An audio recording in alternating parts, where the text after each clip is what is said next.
super exciting. Man on Fire expanded it to a TV series. So for you, directing the first 2 episodes, you're setting the tone visually, emotionally. What was most important for you, again, when setting the tone for this series? That's a great question. I think one of the things is, when you're working with the talent, someone like Yaya is making sure, though I'm not there directing next episode, that the other directors and filmmakers that we brought on board also sort of see and know how to work with and collaborate with Ya. But ultimately, when looking at the tone, is like making sure it felt real and authentic as possible.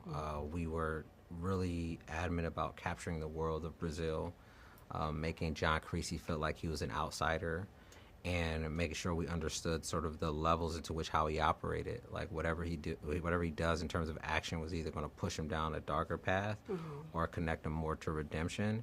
And like that was sort of the question we asked for every single scene, and letting other directors know the same thing as I sort of passed the baton to who was next. Okay. And you spoke about being authentic and authenticity. So with this, the title of this film probably comes expectations for fans, So for you, you were also an executive producer on the series, so I assume you were involved in the project throughout the entirety. So for you, being again a part of the whole crew, what was it like for you and the crew to be able to keep it authentic while expanding the story into a 7-episode series? Well, that's a great question too. I'm like tracking the whole thing. I think in particular, one of the things was the location.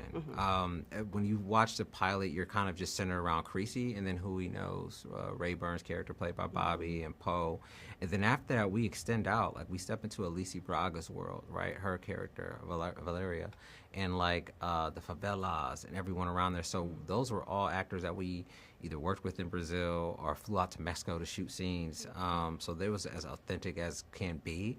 There were even moments, I would say, where, we've learned that the way to even communicate to some of the Brazilian actors was even through Spanish. It was like a bridge sometimes, because all the Brazilian actors, for whatever reason, knew Spanish and Portuguese.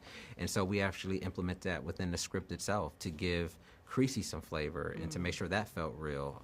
So those kind of things are like, I don't want to say tricks of the trade, but things that we just kept in mind while sort of building out our world, so to speak. Okay.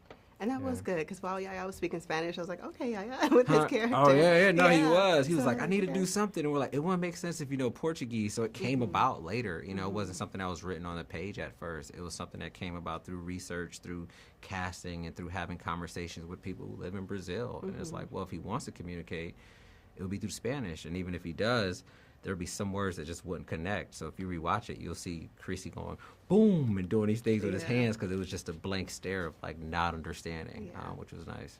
Very exciting. And, so, and with that element, I feel like it definitely keeps you, if you don't know Spanish, it keeps your attention, because like there's more moments I'm like in my phone, I'm like, oh, wait, what did they say? So I'm back in and I'm like, okay, I have to be here and paying attention. What do you hope fans take away from the series? Oh, I hope they pay attention. That'll be great. No, I didn't want it to feel like a series where you could look away, right? Even if you're watching it at home, I want it to be like, I want you to feel like it was a cinematic experience.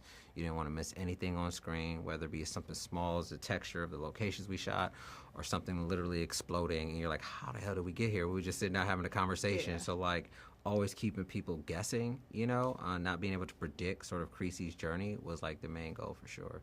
Awesome.